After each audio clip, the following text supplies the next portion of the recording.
The day that black BMW rolled up my gravel driveway, I swear the chickens went quiet before I did, and if you've ever raised chickens, you know that's not normal. They don't do ominous silence, that's horror movie behavior. I was elbow deep in feed hair tied up with a rubber band older than half the houses in this county, wearing boots caked in mud when this glossy machine stops in front of my farmhouse like it's about to film a luxury car commercial titled Escaping the Smell of Reality *. Out steps this woman in a cream suit so sharp it could slice bread 4-inch heels sinking into my gravel like the earth itself was rejecting her. She looked around at my barn, my clothesline, my garden beds, like she'd taken a wrong turn into a documentary about rural poverty, and I knew right then she wasn't here for eggs. She didn't smile, didn't shake my hand, just squared her shoulders and said flat as tax season, "I'm Christine Vance, the new HOA president. Your property is in violation of multiple community standards." Now, when someone stands on land that's been in your family for over 100 years and talks like they're holding a clipboard from God, you feel it in your bones.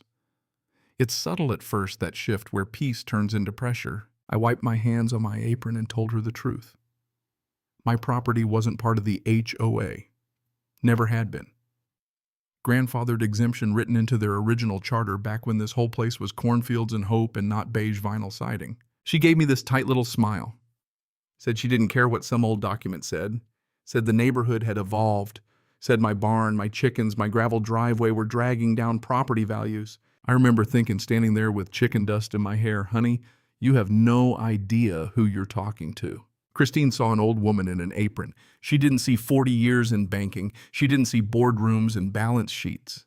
She didn't see that I was the silent majority owner, 65% of Riverside Community Bank, the one holding most of the mortgages in her shiny subdivision. But she would. A week later, certified mail. Thick envelope. Expensive letterhead. 4 pages of violations. Chickens, compost pile, clothesline, stacked firewood. They'd basically criminalized rural life, 30 days to comply or face monthly fines big enough to buy a decent pickup truck. I read it at my grandmother's kitchen table. Scarred oak survived wars and funerals and one truly unforgivable meatloaf. Then I walked into my office and pulled out the file labeled 2001. Page 7, Section 12, Permanent Exemption in Perpetuity. Recorded with the county. Irrevocable. I almost laughed, but Christine didn't. At the next HOA meeting, she barely glanced at the document. Said the community had moved forward.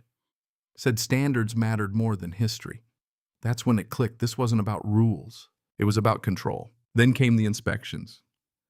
County trucks rolling up every other week. Septic check. Well water test. Barn structure review. Each inspector left shaking his head, telling me everything looked fine. But the complaints kept coming. And that's when the thread started to unravel. One neighbor let something slip over the mailbox, said Christine had been asking around fishing for grievances. Another mentioned hearing whispers about redevelopment. That word stuck with me, redevelopment. So I took a little trip to the county clerk's office. Quiet building smells like dust and old paper. And there it was, a preliminary development inquiry. My address. Applicant Kevin Briggs, HOA Vice President. Proposal 12 luxury townhomes. On my land. That's when the anger showed up. Not loud, not fiery, the cold kind, the kind that makes you sit very still and think very clearly. Christine wasn't leading a crusade. She was clearing a runway, and Kevin planned to land on it. So I made a phone call, calm voice. Robert, I said, pull every mortgage tied to Riverside Meadows, full portfolio review. 52 homes, including Christine's, including Kevin's, including half the HOA board. When the county hearing came, they showed up like it was opening night on Broadway. Charts, appraisals, concerned citizen expressions. Christine played the dedicated leader. Kevin played the visionary developer. And then Kevin lied. Under oath, he said he had no financial interest in my property. My attorney didn't even blink, just slid the development filing across the table. The room went silent. That humming kind of silence where everyone suddenly becomes fascinated with the grain of the wood paneling. The judge denied the seizure request, called the complaints harassment, warned them to back off. You'd think that would have been the end. But people who get a taste for power don't quit when they should. 2 weeks later, Christine showed up again, smiling, this time holding a condemnation notice for my barn. Claimed a structural engineer deemed it unsafe. That was the moment something shifted in me. I stopped reacting and started revealing. I stepped off my porch, boots crunching in the gravel, and asked her one simple question. Christine, Who holds your mortgage? The color drained from her face so fast I thought she might faint in my zucchini patch. I recited the details. Loan amount, interest rate, payment history. She stared at me like I'd just spoken in code. Then I said it plain. I own the bank. You could see the math happening behind her eyes. The realization, the recalibration, the sudden understanding that the ground she'd been standing on wasn't nearly as solid as she'd assumed. Now here's the part that matters. I didn't threaten her. Didn't raise my voice, didn't wave power around like a club. I just let reality sit between us like a loaded revolver no one wanted to touch. After that, the bank did something perfectly ordinary. A portfolio review. Letters went out polite, professional, terrifying. Compliance audits. Documentation updates. Property valuations. Standard procedure. Totally legal. And completely effective. You'd be amazed how quickly confidence evaporates when people realize they don't actually own what they thought they did. Christine called first, voice tight, accused me of retaliation. I told her the truth. Retaliation is illegal, banking isn't. Kevin got his letter next. Turns out his finances were shakier than his confidence. Tried refinancing, no one wanted to touch him. The HOA attorney suddenly developed a strong interest in paying off his mortgage early. And then the unraveling began. One resignation. Then another. Christine listed her house. Kevin's development company folded. The attorney quietly withdrew representation. The board issued an apology. And here's what surprises people when they hear this story. I never foreclosed on anyone. Not one house. I didn't need to. Because once people understand where real power sits in contracts, in signatures in the fine print they skimmed past, they adjust themselves. That's the lesson that stuck with me. Power isn't always loud. It doesn't always look like shouting or courtroom victories. Sometimes it's structural, quiet, written in ledgers nobody reads until they have to. And sometimes the most dangerous mistake you can make is assuming someone has none. A year later, life looks mostly the same for my porch. The barn still throws that long shadow at sunset. The chickens still argue like tiny feathered politicians. The garden still produces more zucchini than should be legally permitted in one household. Christine moved out of state. Kevin works for someone else now.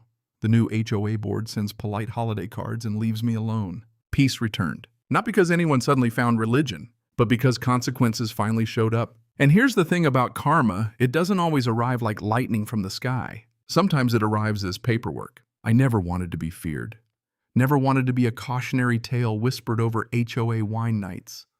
I just wanted to live on land my family bled into 4 generations of birthdays, funerals, harvests, heartbreaks, stitched into 5 acres of dirt. But when someone tries to erase that, tries to rezone your memories into luxury townhomes, you find out exactly what you're made of. Nobody tells you that part. You don't know your limits until someone leans on them.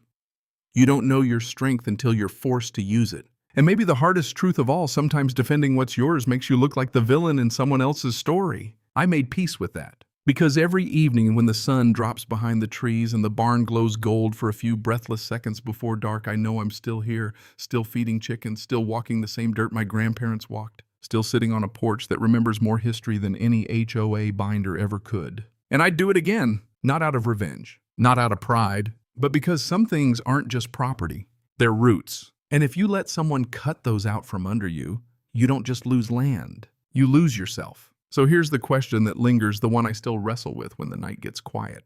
And the only sound is wind through the cornfields. If someone comes after everything you've built, everything your family built, and the only way to stop them is to use power you never wanted to use, are you wrong for pulling that trigger? Or is that just survival with sharper edges? I don't have a perfect answer. I just know this right and wrong aren't always as clean as people pretend.